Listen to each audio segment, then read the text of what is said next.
So what is it? I'm the doctor. So what is it? I'm the doctor. So what is it? I'm the doctor. Only joking. I'm the doctor. So what is it? I'm the doctor. So what is it? I'm the doctor. Only joking. I'm the doctor. So what is it? Small off-duty Czechoslovakian traffic warden. So what is it? I'm the doctor. Only joking. I'm the doctor. So what is it? I'm the doctor.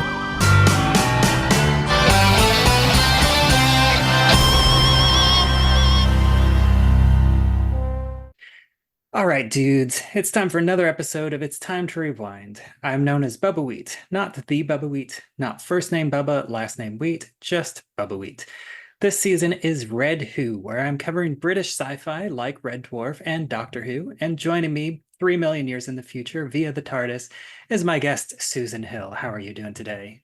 I'm good, Bubbawheat. How are you?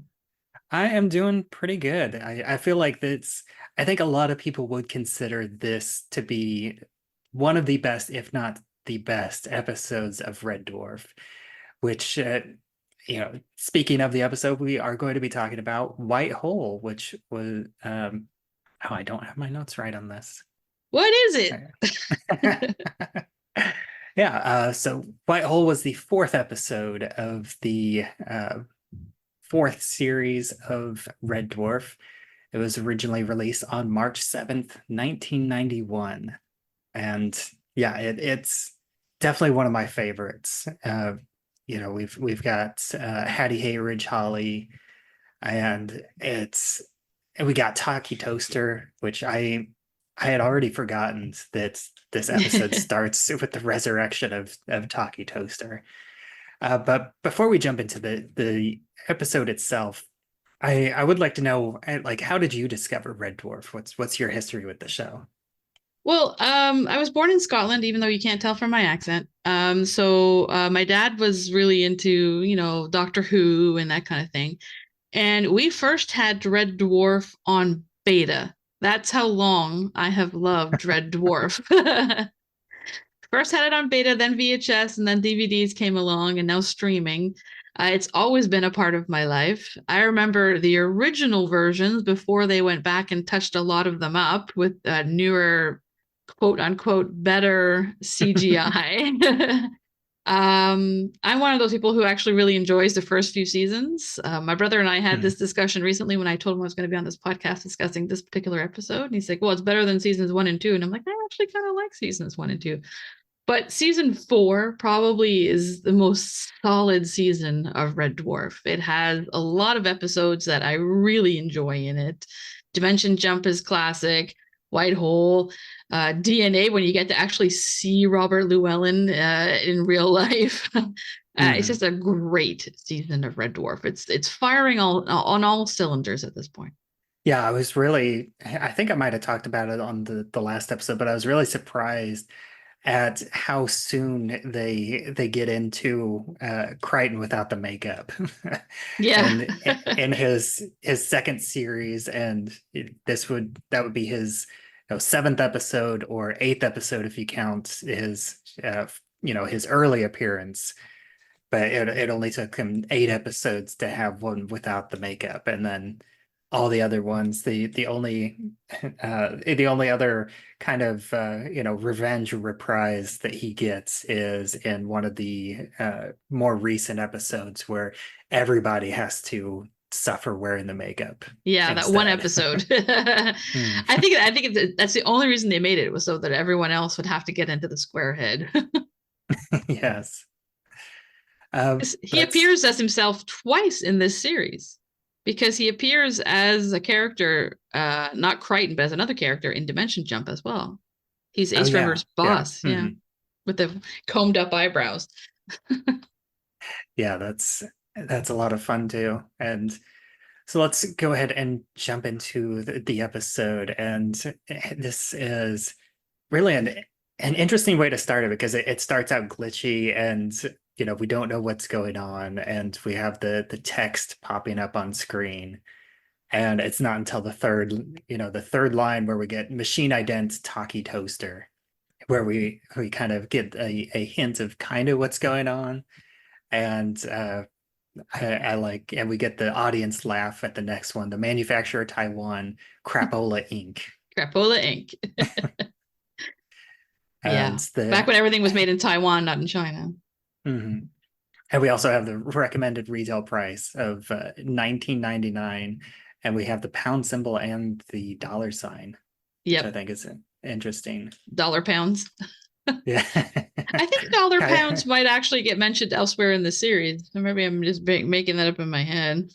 I hear that and my mind goes to Bluey because we have a 3-year-old and they say $bucks a lot. I haven't seen Bluey, so I don't get it from there.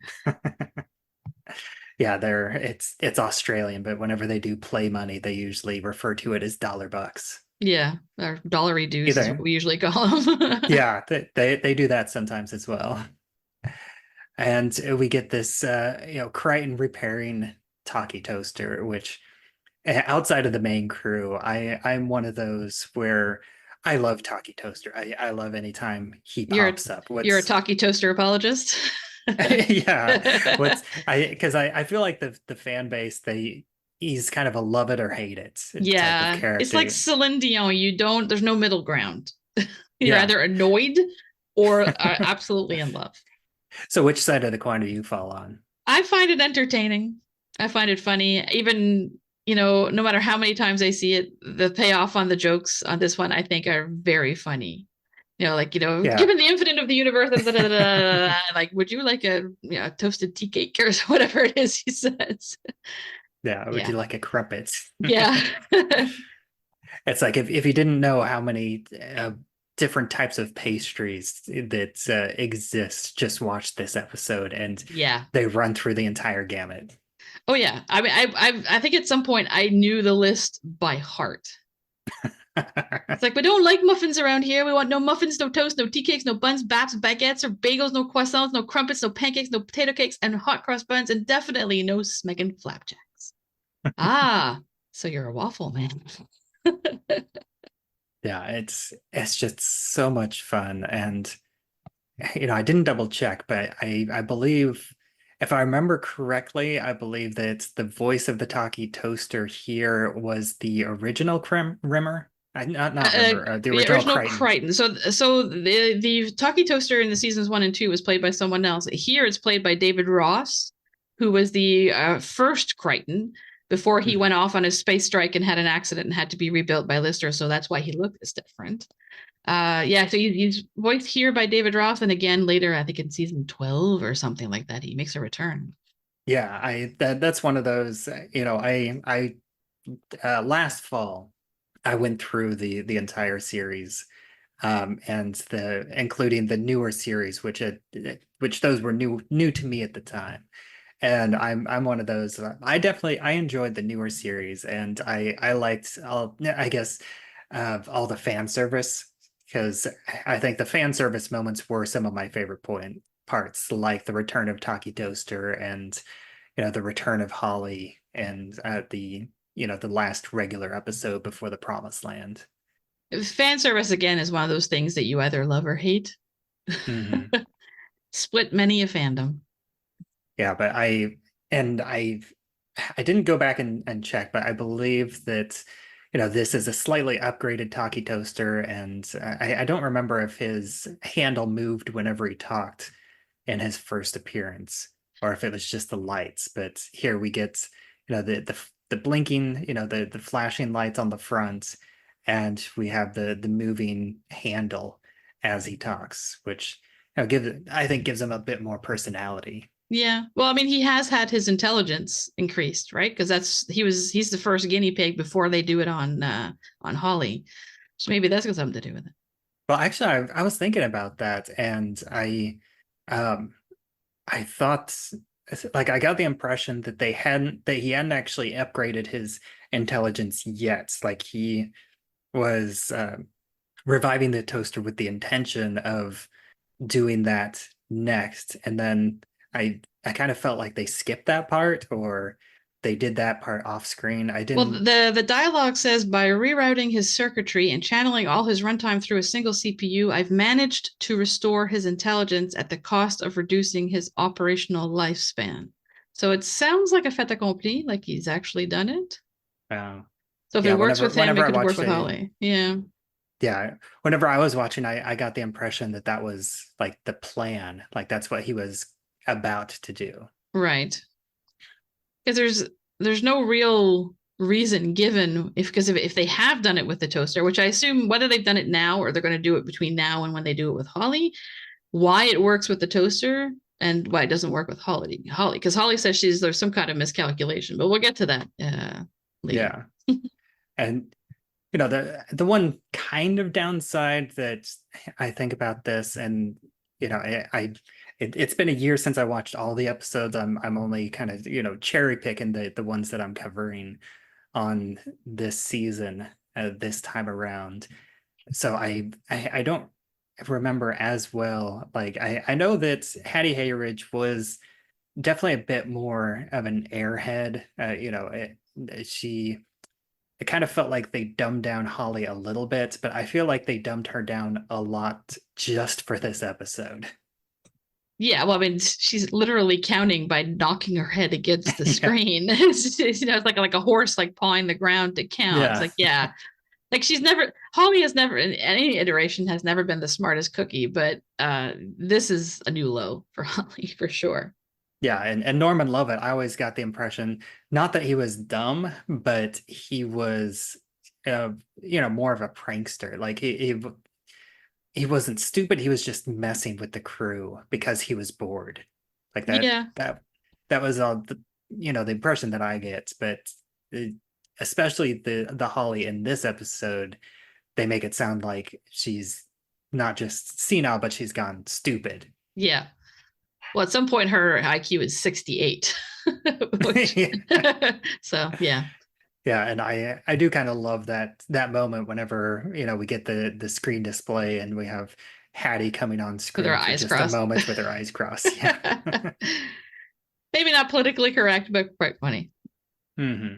And then we have genius Holly, which is able to not just be an image on a screen, but she's able to project herself like a floating hologram head, and has this almost like librarian-esque, instead of having her hair down, she has her hair up and slicked back. Except for there's like one little wave in her forehead, just like to be a little bit fun. Right. Yeah, because she's the type of librarian where at some point in time she's going to take her hair out and shake her head and then take her glasses off. Yeah, because exactly. in a movie when a woman takes her glasses off, suddenly she's sexy. That's how that works.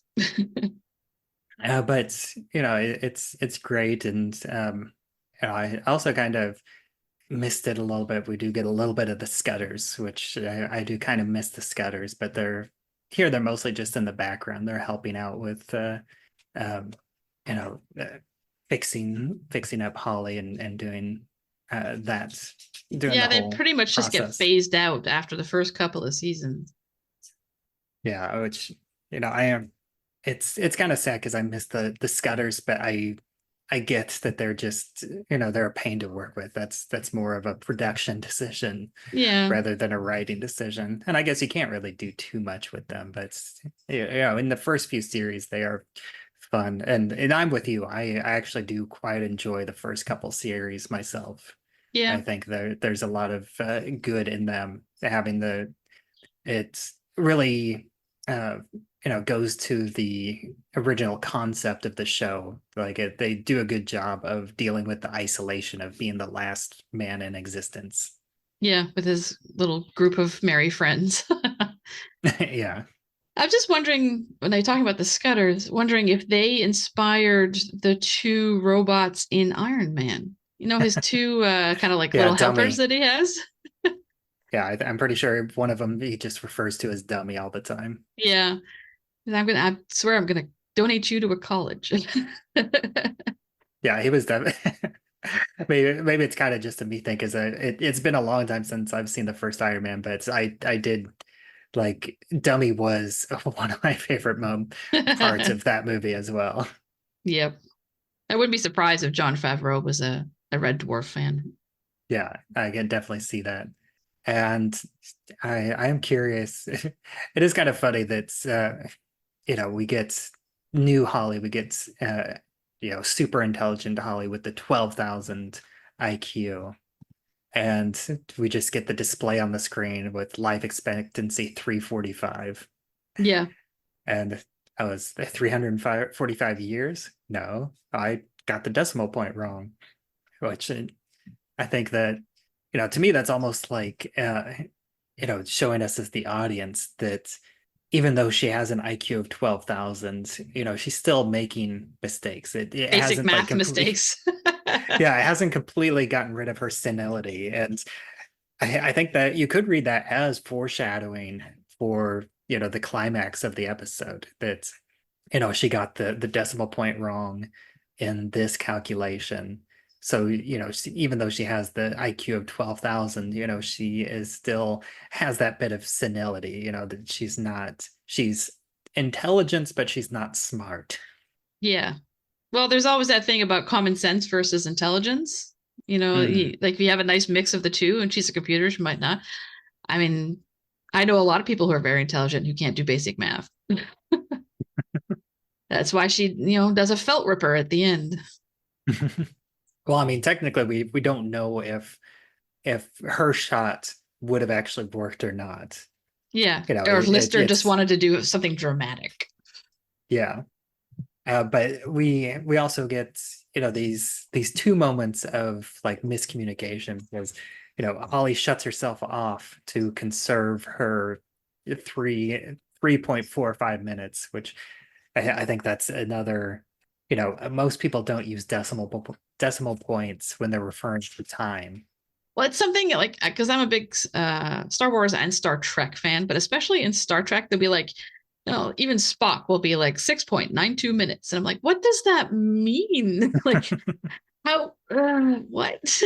No, 0.92? Yeah, in the future, they've decimalized time. Yeah, I mean, we're metric here in Canada, but we still don't do time that way. Yeah, and then, Holly shuts herself off to conserve her limited time. Mm-hmm. And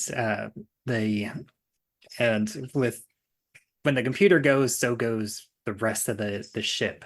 Yeah. So everything shuts down, and I think this is one of the few episodes that really help sell the scope of the ship, because we're always, just focused on the main cast, and we're always basically in just like one level, more or less. And they do talk about the holds and stuff, but this is, they only ever go down to the holds when there's a monster on board or something along those lines, where they need a kind of a maze kind of thing.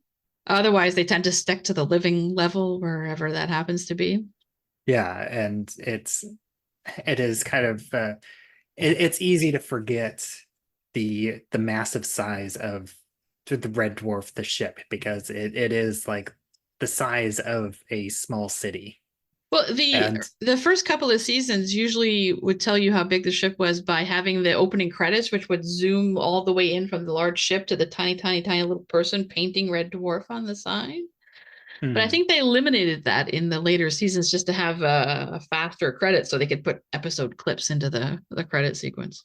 Right, but they talk about here how it took them 5 days to go down 2,000 floors. Yeah.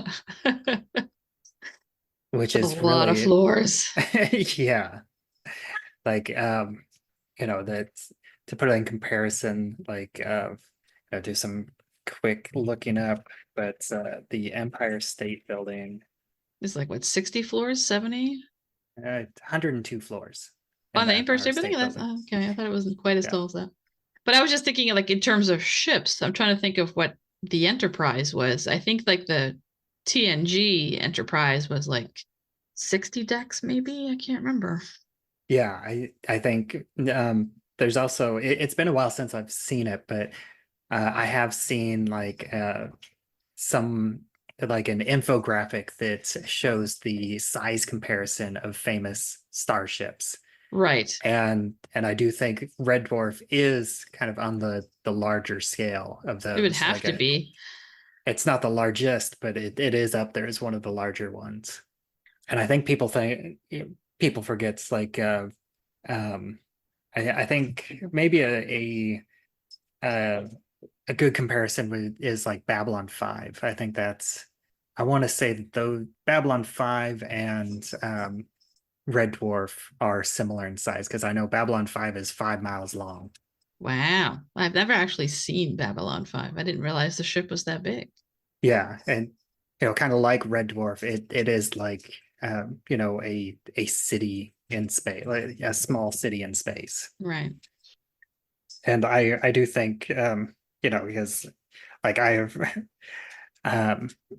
I haven't watched it in a long time, but whenever I did watch it, I was a huge fan of Babylon 5. I've got all the seasons, and and it's definitely worth watching for Andreas Katsoulis. He gives a great performance. I know you talked a lot about him on The Fugitive, but it's a little bit slow because it is one of those where it was designed as like a 5-season show. It has an arc, and there's things that show up in the first season that don't pay off until the 5th season. I And do so enjoy that when a show has a planned, like we're doing 5 seasons and we're doing this story arc over, and then you add other things in. And unlike other shows that are like, oh, we're going to be like 3 seasons. Oh, it's really popular. We should make a 4 and a 5. And then it starts to make less sense. Like Lost, I think, was a bit like that. It was supposed to only be a certain number of seasons. And then it was so popular that network's like, we can't not do this. We're making money. And then just kind of Supernatural was another one of those where they fell off the rails. The initial plan was, similar to Babylon 5. The initial plan for Supernatural was 5 seasons. Right. And then they went on for 10 more seasons after that. Wow. Yeah, but and then jumping back to the episode, we get these 2 great moments of communication, because this first time they're trying to figure out why Holly turned herself off, and she says something that she thinks is clear but is absolutely not clear. She says, "No time to explain. Intelligence compressed. Reduced lifespan. 2.35 remaining." Which makes sense to us, the audience, because we know what's going on. But to the crew who are just walking in, they're just like, "What the hell is happening?"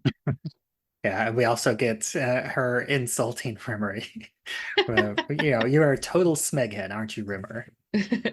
Why are you so unable to grasp this extraordinary simple premise?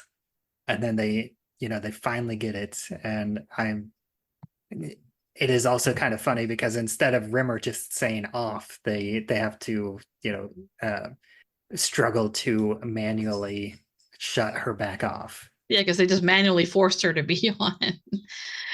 But my favorite is like Rimmer's like, "Well, that's terrible. Hadn't we better switch you off?" And she's like, "Oh, I don't know. Let me see."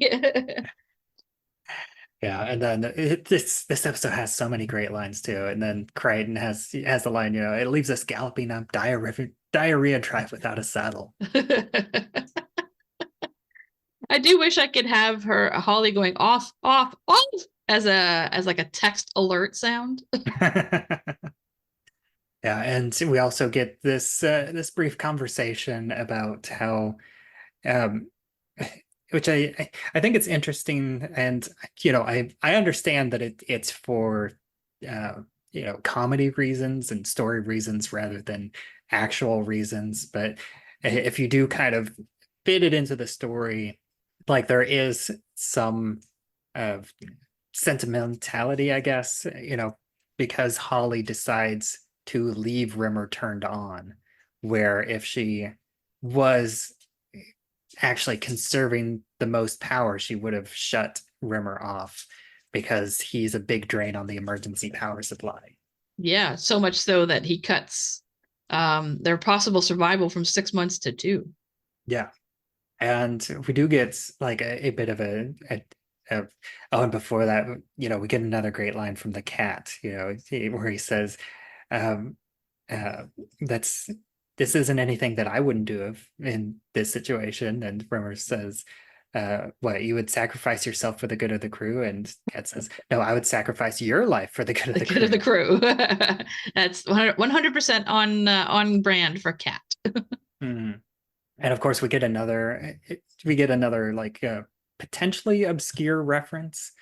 It's something that I kind of knew about, but I think I only knew because of other like movies and TV shows that have also referenced this, where he talks about oats. Oates and Scott, yeah. Yeah, and I did, just do a brief wiki search on that, and It was the Antarctic they were going to. yeah, it was an Yeah. Antarctic expedition, Yeah. and there was like 3 of them, and he had and Oates had gangrene, and he felt like he was being too much of a drain on the other 2, Mhm. so he just went out for a walk in a blizzard and Yeah. sacrificed himself. Yeah. And Whereas, of course, we're getting this through the perspective of Rimmer, and so we get a very Rimmer take on this, where he thinks that no, Scott just killed him and ate him, and then that I'd have stayed in the tent, whacked Scott over the head with a frozen husky, and then eaten him. yes, and instead wrote down that he committed the supreme self-sacrifice while you're dabbing up his gravy with the last piece of crusty bread. And then Lister's like, "You've got no magnificence in your soul, have you, Rimmer?" Let's just say we eliminate the switch off option. All that to say no to being switched off. Mm-hmm.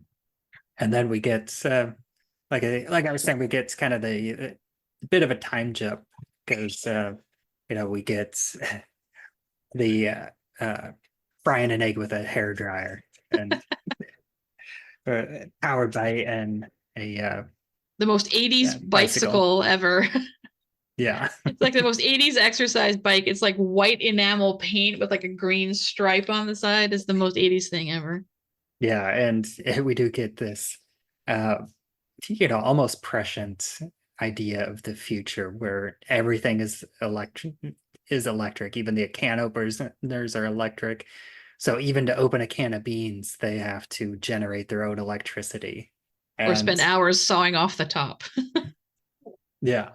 And we do get a moment, which I don't fully agree with, where Lister basically calls himself stupid and wish that he would have paid more attention. He says he doesn't even know how to make his own oxygen. It's just something that ends with osis or esis. Yeah, he's very, I mean, he's not, Lister has his faults, but he's not stupid.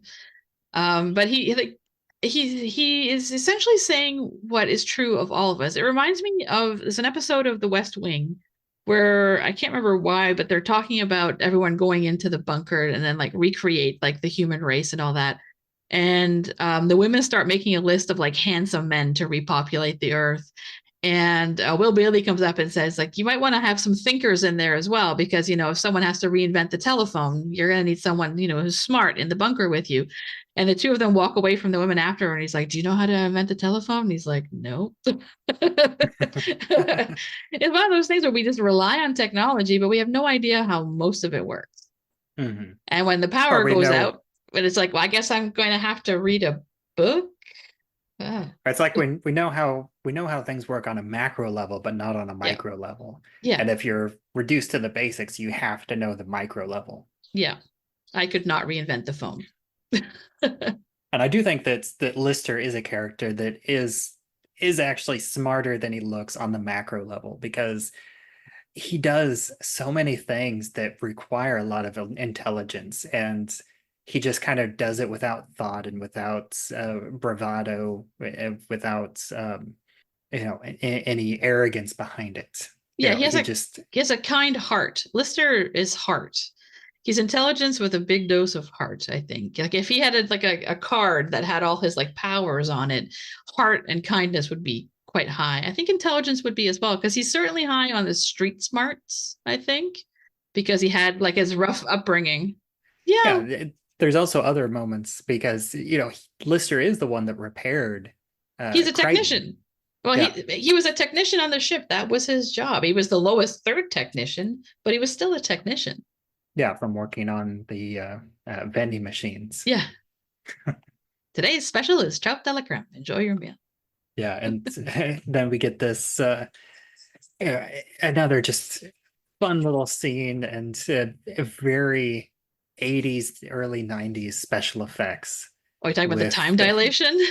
Yes, where we have the time dilation and they're like playing with it by going on to one side of the screen. It's like also the funhouse mirror Yeah. section of the episode. And the sound effects like the vroom, vroom, as he puts his arm into the dilation. Yeah, they make a big deal about stepping across the center line of the frame. Yeah. Yeah. It actually could have been worse. I checked the deleted scenes from the season 4 DVD for this episode, and one of them was an extension of this scene. So after they decide that they're going to go and consult Holly, and they walk off together, and then it next cuts to it's a Whitehall scene. In the deleted scene, they keep trying to go and get Holly, but they get reset to the beginning of to the further down the hallway, and then they get bounced forward, and then they're back again. And then there's the last scene is the worst. It's like stop motion where they just kind of stop motion their way down the hallway. It's really bad. They're on YouTube. Look them up. Quite entertaining. So it could have been worse. Yeah, and then we get to what I think is most people would consider the pinnacle, the greatest scene of Red Dwarf as a whole. Well, it's one of the scenes that is the reason that this episode is on this podcast, right?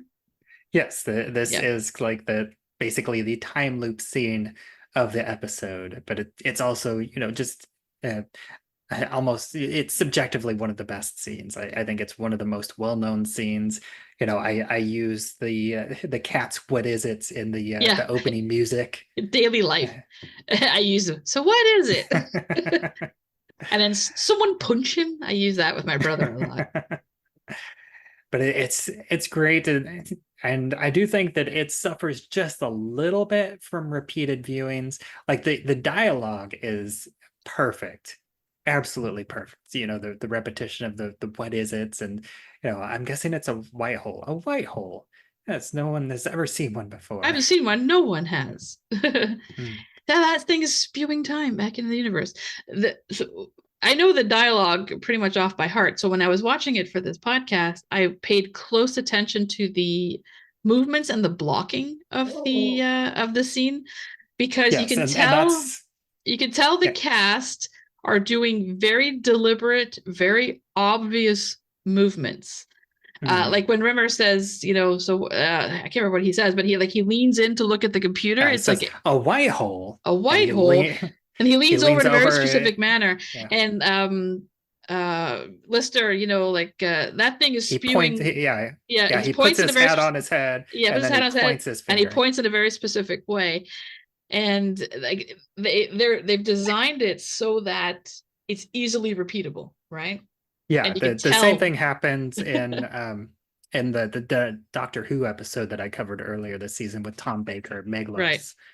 Right. Because in that time loop, he trips on an apron on the floor, and he does an extremely exaggerated trip where he lands on one leg and his arms spread out, and it's very much like the only reason that he's doing that is because the action is going to be repeated, and you need to see that it's being repeated in the exact same way every time, to where and I believe this one does that as well, where going back to the other time loop that I covered in Red Dwarf, the future echoes, where Lister is talking to a future echo of Rimmer, and then which is one of my favorite episodes as well.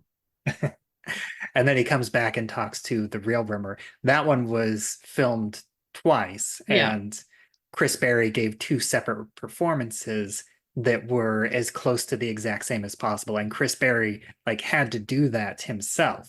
He had to do all the motions and the lines repeated in the exact same way. Whereas in this case, they are just reusing the same clips. So that way they're getting literally the exact same actions and patterns anytime they're using. Like this is done through editing rather than acting. Yeah, well, yeah, there is some repetition though, because there's some like where they add different lines in, and you can tell that it's not the same one that it was before.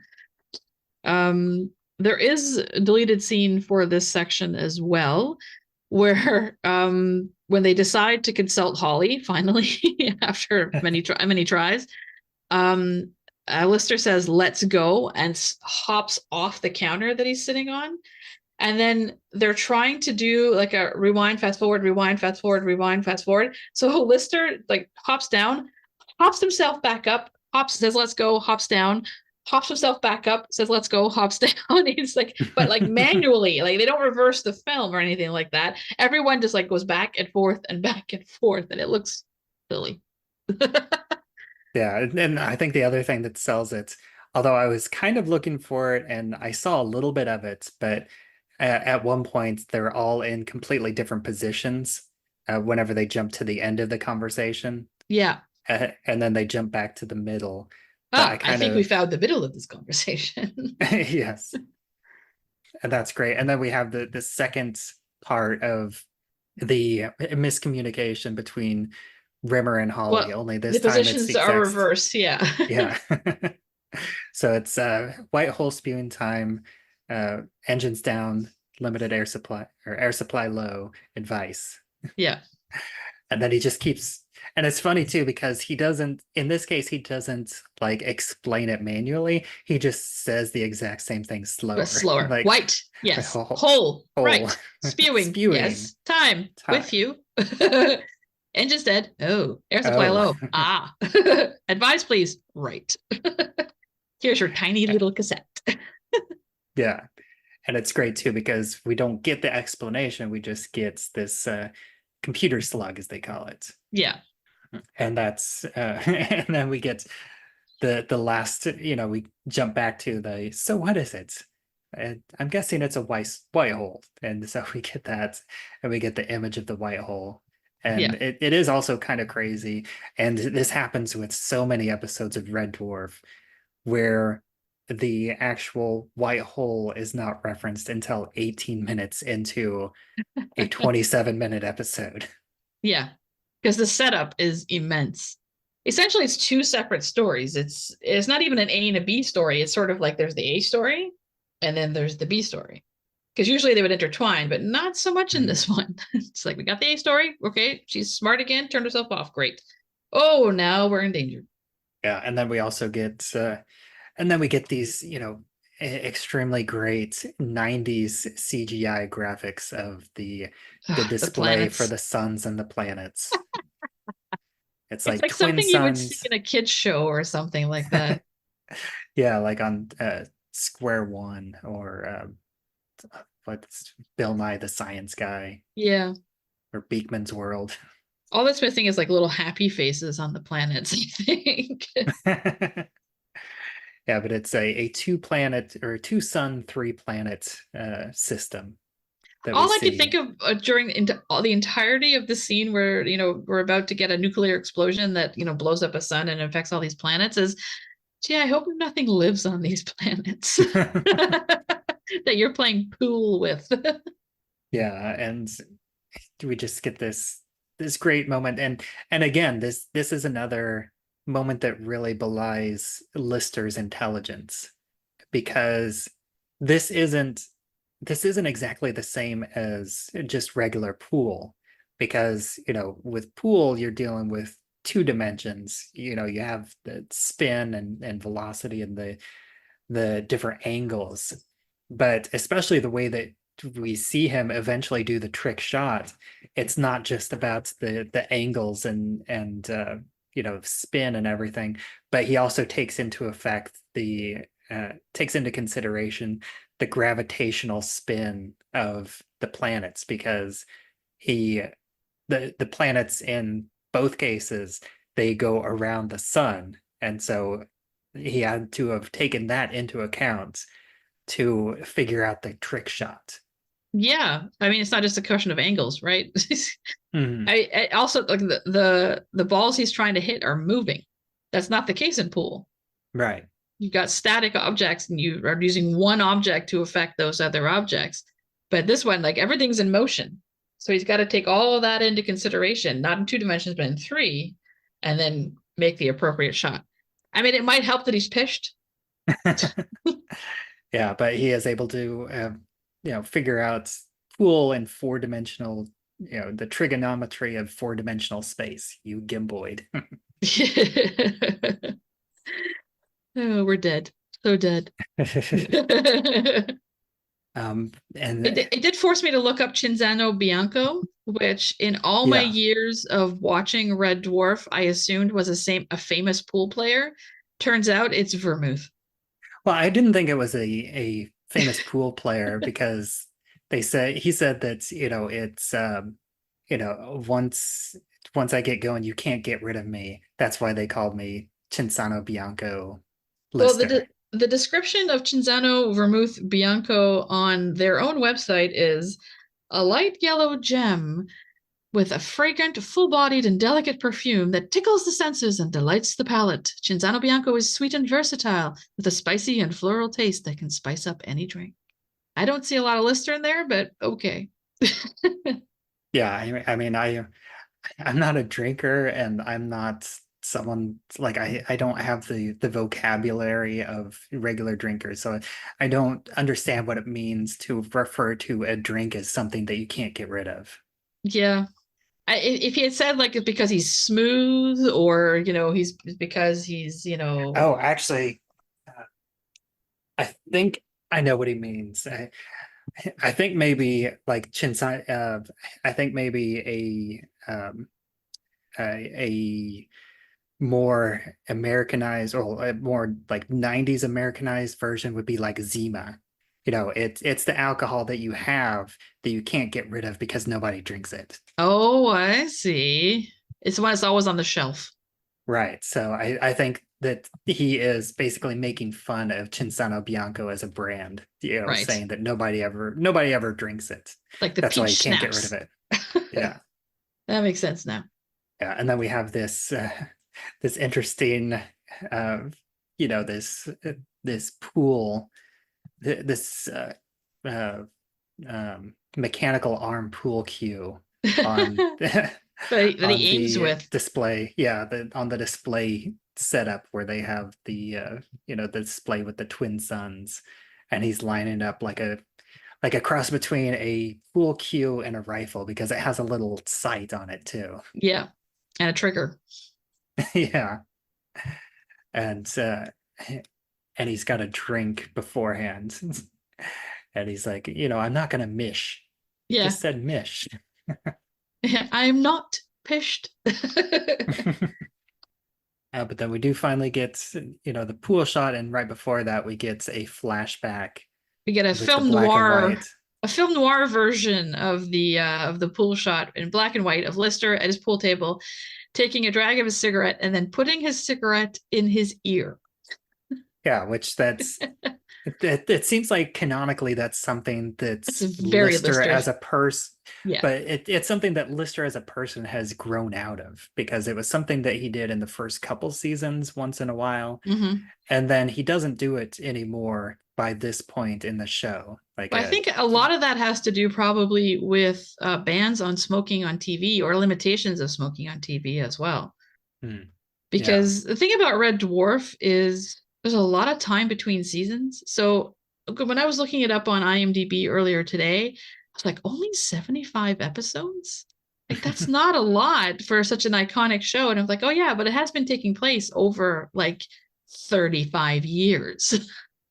Yeah, I believe like the first 4 seasons came out in relative good fairly order. regular. Yeah. Yeah. And then I think there was like maybe a 3-year gap, and then they did 2 more. And then the gaps just keep getting bigger. Bigger and bigger and bigger. Yeah.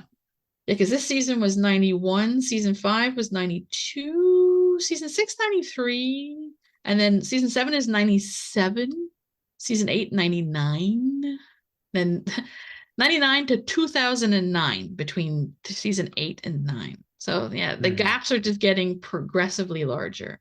There's like 5 years between seasons 13 and the upcoming season 14. So yeah. And then this ends Lister does the trick shot, Mhm. and he That no one hits all understands at three. first. Yeah, he thinks they missed, and then the planet hits another planet, goes around the sun, hits another planet, and then the third planet is the one that goes into the white hole.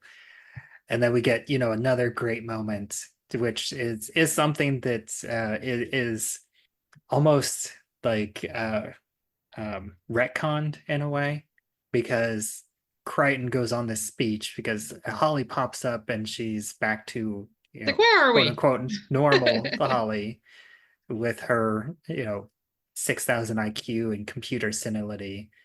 And Crichton says that, now that the white hole is plugged up, all the time that it's spewed out is going away, and everything is going to reset to back before they encountered the white hole. So there's no talkie toaster, no Holly with the high IQ, and everything. And we will have no memory of this conversation. But in a later series, Yeah, he does reference playing pool with planets later right. on. So I think the consensus is that Crichton was just guessing and he was wrong. Like, we'll have no memory of this. Oh, that's not right. Yeah, and he goes off on Rimmer saying that you are the most obnoxious, trumped up, farty little smeghead it has ever been my misfortune to encounter. And then and does the Robert Llewellyn is great, just like open mouth, like the way that Crichton laughs is, he doesn't laugh, he just kind of opens his mouth and shakes his head. Yeah. Robert Llewellyn laughs a lot like that in real life. Because another show that I love, it's called is it Trash? No, Scrap Heap Junkyard Challenge. Wars? Yeah, Scrap Junkyard Wars Heap in the Challenge. States is Scrap Heap Challenge in the United Kingdom. He laughs a lot. He does like with his mouth open, Yeah, so I think that's very inspired by him in real life. Yeah, I know I mentioned this before, but I was a fan of Junkyard Wars, and I actually saw him in Junkyard Wars before I saw Red Dwarf. I was the other way around, just because Red Dwarf has been in my life since I was a kid. Like, I was in my teens when I first saw it, I think, and I'm much older than that now. But Junkyard Wars, I've also loved both even the versions without Robert Llewellyn. I really enjoy. Yeah, that's been something that I've wanted to kind of go back and check out again at some point. But yeah, I definitely watched a lot of Discovery Channel, and I believe that it aired on the Discovery Channel in the US. They are available, most of them, I think, online. Because I don't think they stream anywhere. But anyway, there are ways of finding things. I'm just saying. It's not encouraging anyone to do anything. I'm just saying.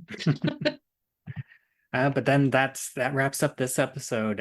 Do you have anything else that you want to say about White Hole or Series 4 or What Red is Dwarf it? as a whole? So what is it? Well, this episode, and also the other one we were talking about, I've forgotten the name of it. The one where Rimmer comes into the room and is talking, but he's not in the same time Future zone. Echoes. Future Echoes, that's it, yeah. They remind me of one of my favorite episodes of Star Trek: The Next Generation, Star Trek Everyone Drink, which is Cause and Effect, where they're in a time loop, so they keep going through the same day over and over again. And especially the blocking of that scene where they talk about the white hole reminds me especially of that episode, because there are a number of things that are done in each iteration of the day on Star Trek. The thing I love about the Cause and Effect Star Trek episode is that every day has a lot of the same stuff in it, but it's slightly different and filmed from different angles. So every day it has the same stuff, but feels very different. But there's a point where Dr. Beverly Crusher hears voices in her quarters and grabs her medical smock that she wears quite often and pulls it over, and she knocks over a glass and it smashes. And that happens in every iteration of the day, but it's done in such an obvious manner that it's always bothered me. Yeah, that's one season. I'm definitely going to do a Star Trek season in the future. I'm not sure when, because I know whenever I do Star Trek, I'm doing all of Star Trek. So from a production standpoint, it's like, oh, that's going to be a huge undertaking to find all those episodes that have time loops and cut them up loop by loop. And There must be lists online somewhere. yeah, I'm certain there probably is, and I get the impression that nearly every Star Trek series has had at least one time loop episode, and I know Next Generation had like 3, I think. Yeah, well, Cause and Effect is certainly my favorite. They do a lot of missing time episodes as well, like like oh, the crew's unconscious. What happened while we were unconscious? So we figured out a mystery, that kind of thing. But yeah, fun time. Yeah. All right. Well, thank you so much for joining me. And here's your opportunity where you can let people know about your other projects and where else you can be found online. I'm guested on a number of podcasts up until I got my own podcast with Roger Wistar, which is the One Armed Minute, where we dissect The Fugitive 1 minute at a time. By the time this episode airs, I believe all of 130 episodes of that podcast will be out. We will then be doing 2 more podcast episodes on that, on U.S. Marshals and Chain Reaction. And then we're moving on to a new project that should be announced shortly. So I don't want to give away too many details before I get fired. But look for that. It'll air first on the One Armed Minute feed and then on its own feed. Nice. All right. And as always, I am Bubbawheat, and you can find me on all social medias where I'm at Bubbawheat. I'm currently most active on Threads. But I do still have most of the other apps on my phone. So if you send me a message or at me anywhere else, as long as you're saying something nice, I will most likely respond because I will get the notification. And we also have a Facebook group. It's Time to Rewind, a time loop group, and you can join that and discuss episodes as they come out, and also be informed of what I will be covering in future seasons. And we also welcome discussions and memes about any other time loop property out there, whether it be Star Trek or Groundhog Day or anything else that I haven't covered yet or is coming out in the near future. And until next time, smoke me a kipper and I will regenerate before breakfast next week.